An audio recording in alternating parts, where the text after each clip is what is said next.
Bonjour, je suis Béatrice Cadavieille, la coordinatrice du service instance médicale. Et mon équipe et moi, nous allons donc vous présenter l'ouverture aux collectivités sur la plateforme Agir. Je les laisse se présenter. Merci.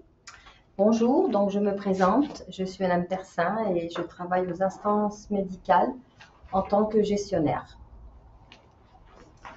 Bonjour à tous, je suis Marilyn Jalvet, également gestionnaire au sein des instances médicales. Bonjour, Charlotte Ferreira, également gestionnaire au sein des instances médicales. Voilà, donc nous allons vous présenter aujourd'hui la démarche pour vous connecter à l'outil Agir, afin que vous puissiez intégrer directement vos saisines sur le logiciel. Donc, dans un premier temps, vous devez avoir reçu un email de notre part indiquant la création d'un compte sur Agir RH qui comporte votre nom d'utilisateur et votre mot de passe uniquement pour la première connexion. Donc, l'adresse d'accès au portail www.agir-cdg.fr/RH/34. Dans un premier temps, vérifiez que le nom du centre de gestion de l'Hérault soit bien indiqué, sinon le sélectionnez. Ensuite, saisissez votre nom d'utilisateur, votre mot de passe qui vous a été transmis par email et qui devra être modifié dès votre première connexion.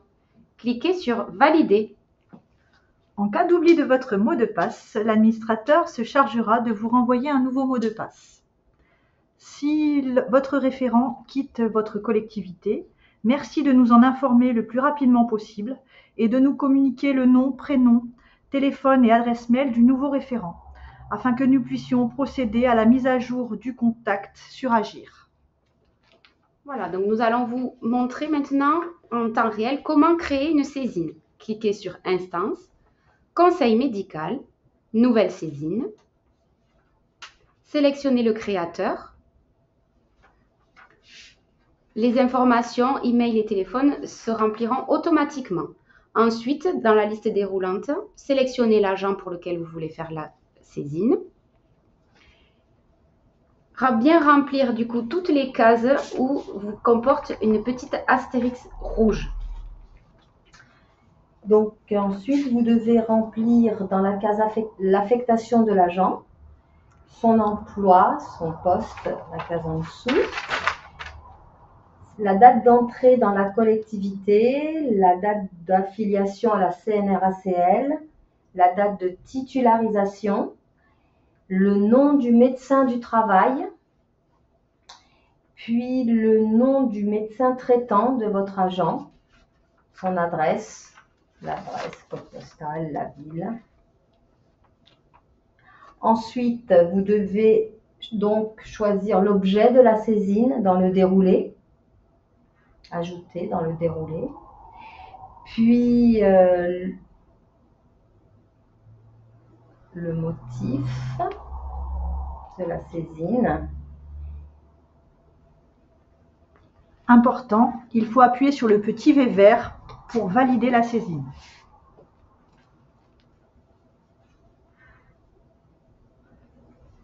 Il faut ensuite remplir la case « Bref, exposer des circonstances ». Ce sont les questions précises pour lesquelles vous souhaitez obtenir l'avis du conseil. Il faut remplir impérativement la date de l'arrêt de travail initial et ensuite remplir la date du dernier jour de travail effectué. Allez dans l'historique des absences et les indiquer. Ils sont utiles pour la saisine. Ne pas oublier de valider et de mettre des périodes d'1 an si l'agent n'a pas encore fourni de CERFA, parce qu'en fait, il faut impérativement mettre 1 an. Et ensuite, si il y a un retour à l'emploi, ça modifiera la demande. Donc, valider la saisine.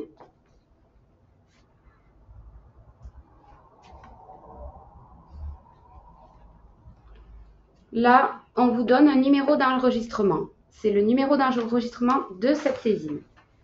Ne pas oublier de cliquer pour télécharger le bordereau. Si vous ne le faites pas à ce moment-là, vous ne pourrez plus revenir en arrière.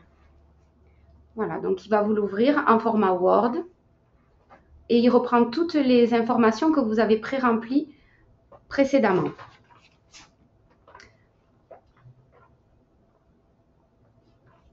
Là, nous vous demandons de sauvegarder ce document, de l'imprimer, de le dater et de le signer, pour ensuite nous le rescanner et le réintégrer dans les pièces demandées. Si vous n'avez pas de signature scannée, vous pouvez nous l'envoyer comme ça pour ne pas pénaliser votre saisine. Nous reviendrons vers vous ensuite pour que vous puissiez nous renvoyer un bordereau signé et daté. Ensuite, nous passons aux listes des pièces à joindre ou à télécharger selon votre demande. Attention, toutes les pièces doivent être au format PDF. Donc, concernant le téléchargement des pièces que vous souhaitez mettre au dossier, donc vous voulez choisir un fichier. Vous choisissez donc votre pièce, vous la sélectionnez et ça permet de l'intégrer à la demande. Et en fonction des pièces, donc il y a des pièces qui sont à télécharger.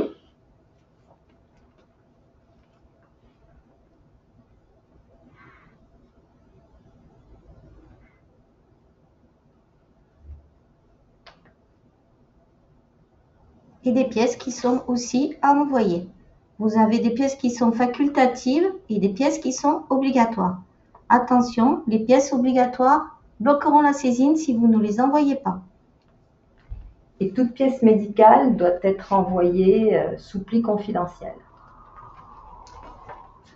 Cliquez sur Transmettre la saisine au CDG. Votre saisine est ainsi terminée.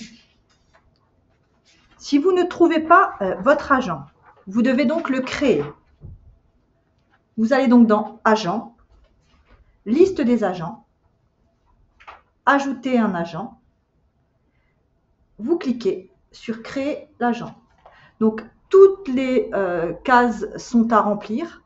Impératif, les cases avec des astérix rouges sont bloquantes. C'est-à-dire qu'il faut impérativement remplir ce champ. Sinon, l'agent ne se créera pas. Et ensuite, vous topez en bas sur Créer l'agent.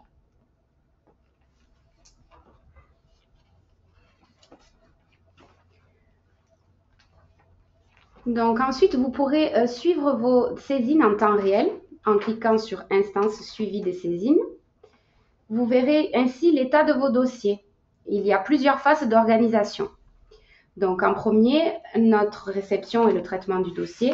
Donc nous le réceptionnons, nous regardons que toutes les pièces soient conformes et on envoie en expertise en fonction du dossier. Si votre dossier ne comporte pas toutes les pièces demandées ou des incorrections, celui-ci s'affichera en mode incomplet. Dans ce cas-là, vous recevrez un mail avec un mail de notre part qui vous demandant de nous faire parvenir les pièces adéquates pour que celui-ci soit complet et puisse être traité. Donc, votre dossier comporte plusieurs phases. Donc, vous pourrez voir le moment où votre agent doit prendre rendez-vous avec l'expert, le moment où nous attendons l'expertise et ensuite le moment où nous mettrons à jour, où nous mettrons le dossier à l'ordre du jour. Donc, une fois que le dossier est complet, que nous avons reçu l'expertise, nous avons inscrit le dossier à l'ordre du jour.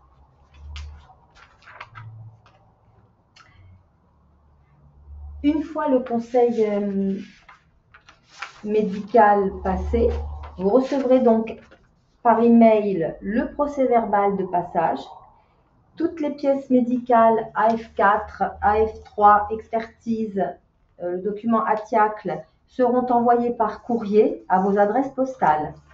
Et enfin, pour finir, le PV est déposé dans votre espace dans un délai de 48 heures. Vous pourrez ainsi le consulter. Nous avons donc la traçabilité de tous les documents et la sécurité d'envoi et de réception de ceux-ci sur cette plateforme. Voilà, donc là, nous avons montré un petit peu tout ce que vous pouvez faire sur le portail. Nous allons répondre à quelques questions qu'on a pu déjà nous poser. Si j'ai des nouvelles pièces à déposer, comment faire? Donc, une fois que vous avez intégré votre saisine, ce n'est plus possible de revenir sur celle-ci. Donc, toutes les nouvelles pièces seront à envoyer par mail à instancemédicale@cdg34.fr. Donc, est-ce que ce portail est ouvert aux agents? Cela va pouvoir se faire effectivement au fur et à mesure de la progression et du développement du logiciel. Qu'est-ce que veut dire le logo crayon ou le logo poubelle? Donc, le crayon permet de modifier et la poubelle de supprimer. Donc, comment être au courant des actualités statutaires?